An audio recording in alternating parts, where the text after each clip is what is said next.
guys, welcome back to my channel. Andy here, opening up the YAMAHA PAC012DLX Pacifica. Rolls off the tongue. Look how carefully I'm moving with my knife, guys. No more comments about how I am bad with knives. And yes, that is the guitar I learned on. That is an older Pacifica. I'm making it watch as I open up this one. They send you a fun little gear package thing there. They send you the candy, which tastes yummy, but not good for you, as we can see there. And very well wrapped, obviously. This is from Sweetwater. They take very good care, and they do a multi-point inspection. They missed a few things in this one, but we'll get to that later. This is the Pacifica in Old Violin Sunburst, by the way. And yes, I did open it up upside down. That's how I roll, folks. I do things incorrectly, and I'm proud of it? Not really. Anyway, it's an amethyst body, so it's not very highly figured wood, but I love this type of a burst, real subtle burst. You can see the wood. We all know I love wood. Pun intended. Gorgeous wood all over this guitar, though. The rosewood fingerboard. Amethyst looks good, especially for amethyst. You know, not extraordinarily highly figured, but nice. Comes with a very good trem system and not much else. And we will get to the tone demo now. Enjoy.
Can he play a guitar and hold a dog on? I don't know if this is working. Oh, hey, I'm sorry I didn't see you come in there. Welcome Andy here with another brand new guitar. This time it is the Yamaha Pacifica PAC012DLX. I had to read that. I couldn't remember it. This guitar follows the rule of longer name, cheaper guitar. Let's talk about the body. First of all, we have an agathis body. This is a type of wood that a lot of people are down on. They believe it's basically a cheap atonal mahogany. Okay, it might look a little like mahogany. It's about the same weight as mahogany. I think they're both conifers, but they feel, well, it just doesn't have the tone. It doesn't have the sustain. It doesn't have the volume. It's not a good wood. It's a very cheap wood. And there's some pretty ardent believers of this. The problem with agathis bodies in general has historically been with the way it was dried, the way the agathis was dried, and now they dry agathis the way it should be dried over a longer period of time, I believe, and now it maintains the same level of resonance or within that range of mahogany, okay? So to me, an agathis body, there aren't that many drawbacks to it. Certainly not tonally. I mean, there's plenty of sustain in this guitar, especially for an electric guitar, right? Tone wood can really change the sound of a guitar, but in subtle ways. Yes, tone wood is a thing. No, I wouldn't necessarily not buy a guitar based solely on the tone wood. So if you were worried about the agathis, don't. It's fine. However, there is one other problem that a lot of people have with agathis, and that is that it is not highly figured. That it does not have a bunch of cool wavy lines and figures in it as a wood. And so when you do like a clear burst like this, when you show the wood under your finish with some color seeping in, and they do the exact kind of burst that I love, the gradient burst, where you can just see a bit of the black and they brush it in. One of the things I like about this, and if you're going to do like a burst on an agathis body and you're not just going to paint it, I think do a subtle burst like this, where it's dark and it's kind of understated. I think the subtle, darker burst goes with the kind of subtle lines in the agathis wood. That's my personal belief. No, it is not the most highly figured wood. In fact, the maple neck is significantly more figured, which I love. I love this little knot guy here. I don't know what it is about me. As I get older, I appreciate wood more. It just always blows my mind that like they can hold the strings. I feel the same way when we're flying in an airplane. I get it. The pressure underneath the wings is greater than over the wings, but it still just doesn't make sense. Like if we just fell out of the sky at any moment, I would get it. Yeah, of course, you can't fly. Even still, when I tune guitars, I'm always terrified that the whole thing's just gonna disintegrate in my hands under the pressure. So I think as I've gotten older, I've really come to respect the strength and longevity of great guitar woods and really well-made guitars. I've never played a poorly made Yamaha, either acoustic or electric. Are they the greatest guitars of all time? No. Do they have all the nice bells and whistles on them? Not as much. Are they designed for beginners? Sure, but they're fine guitars. They're good guitars, in fact, and I wouldn't necessarily consider them just beginners' guitars. Let's talk about the positives first. Really, you don't need to do anything with these tuning machines. These things, for me, have held tune perfectly well. Whammy bar. Should probably turn that on. The whole system that they've devised here around the trem generally stays in tune pretty well. A little bit, but actually pretty much fine. Like if you're going to play a gig or something and you have a lot of whammy bar stuff in the song, it'll get you through the song. You'll tune up after the song is over. But this is again, these are really well made instruments, okay? They care a great deal. Remember, this is basically what Yamaha does on the electric side. They don't have a great number high-end guitars. This is what they do. This is what they focus on. This is kind of their realm. And so in a variety of ways, it is a superior guitar to other cheaper guitars. None of the little things that you can see in other guitars, especially companies that maybe spread themselves a little thin, where, you know, like some of the dots are off and the fretboard doesn't feel good and there's sprout and they have scratchiness across the frets. The tuning machines are basically like plastic, or they're just fake metal. They're barely holding on to the strings. These things feel as solid as anything. Everything is lined up perfectly. Absolutely no fret spout. Frets feel perfect, smooth. Especially if you're a beginner and you're getting your calluses, you don't want to worry about sharp frets. They're like, it's for beginners, but we don't buff down the frets, so those people cut their fingers up. This natural plastic, which is called urea, is a good nut. Again, I'm not tuning this thing every couple of minutes. You can play an hour with it and it'll stay in tune. I was really happily surprised with it. Standard 5-way switch, tone, volume, good trend system. Indian rosewood here, real light, real crisp. You can even see the nice little knots and figures in the rosewood. Yes, it's probably even a little bit more figured than this agathis, but that's okay. Another really cool thing about this guitar is this humbucking pickup, which I will be perfectly candid, is not my favorite sounding pickup. It just picks up some of the edges of both the highs and the lows in ways I'm not psyched about. But it's not a bad sounding pickup. It sounds fine, especially for a ceramic pickup. Oh, by the way, we have a dirty switch here. We'll get to that in a second. That's in the drawbacks section. Turn everything all the way up.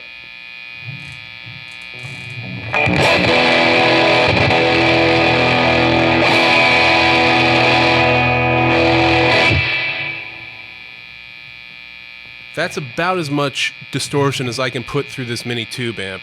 And it can handle it pretty well. If 60 cycle hum is an issue for you, this is maybe the best. I mean, this is better than much more expensive guitars than I've played on this rig. And I've gotten more 60 cycle hum than this guitar puts out. Okay, so we are going to take a look inside the guitar. It does handle 60 cycle pretty well, so I thought maybe it had some shielding paint or tape or something along those lines. I won't ruin the surprise for you, so we'll see together if that is in fact the case.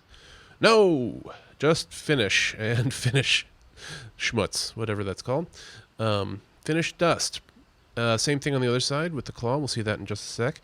This pickguard was very scratched up when it came to me. I'm probably going to order a new pickguard just to try one of those out, one of those bundles. Never done it, but let's take a look at the wiring here. You can see it's not poorly done, but it's a little messy. They probably could have tied down some of those wires, but the solders look good. You can see the claw there, also just basic finish, which I think is always the case.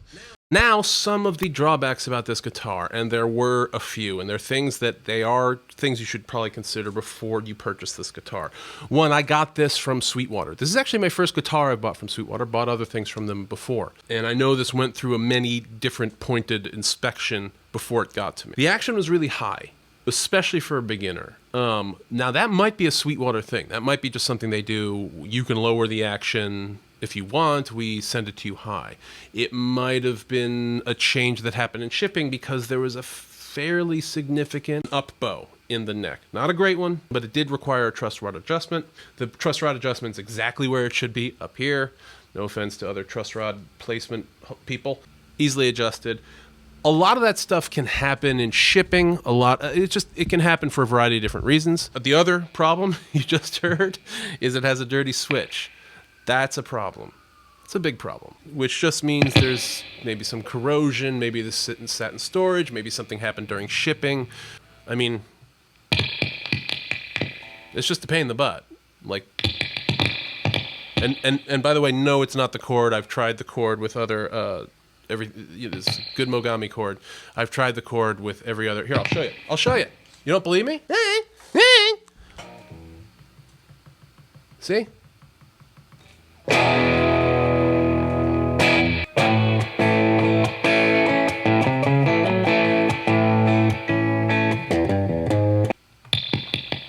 All right.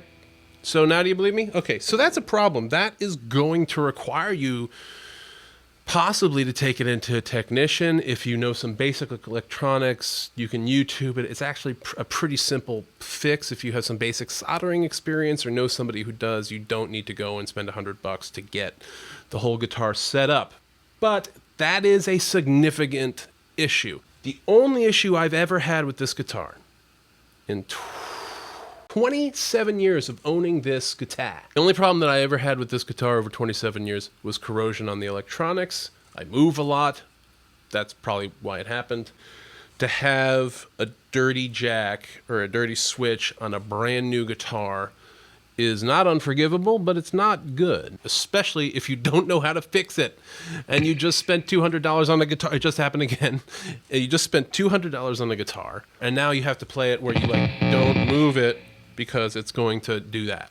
And it's something that both Sweetwater and Yamaha should have picked up on and not forced me or you to have to deal with. The pickguard was not screwed down all the way, so it has little lips where it kind of comes up a little bit and some dust can get under there. That's not good. It's really not good. That's a really good way to get a dirty switch or a dirty jack. That said, I would not guess that this is a standard problem on all Pacificas. I've never really heard of other people complaining about this before. It has happened on both of mine. The reason these guitars are good for beginners is because they last and they survive. And you can throw them down a flight of stairs and they'll stay in tune. What's this? What's this, you ask? Oh, this little guy back here? This is my Yamaha Pacifica 112 from 1994, baby daddy's first guitar.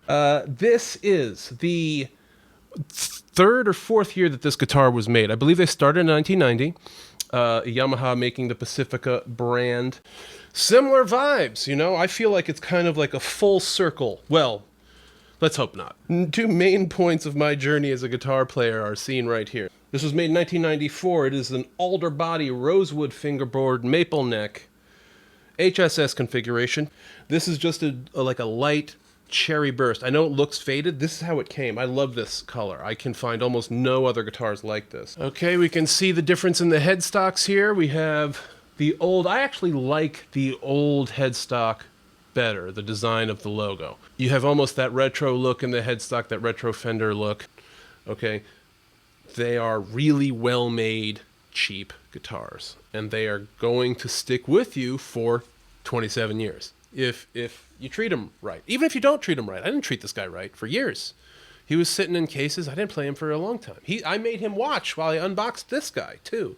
I am a cruel master to some of my guitars. You feel like you're playing a much more expensive guitar, frankly, than you are because it's so well made. It just feels so sturdy and together.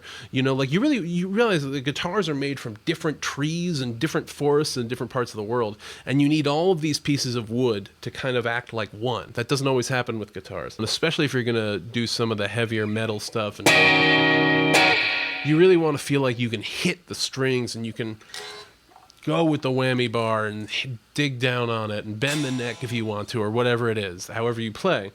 This guitar is going to be able to handle it. If you're a reliability person, and as you get older, become more of a reliability person, that's a huge selling point. The dirty electronics can maybe tend to contradict that feeling for you about this type of guitar. I wouldn't let it just stop you from getting the guitar. There might be other things about the guitar you don't like.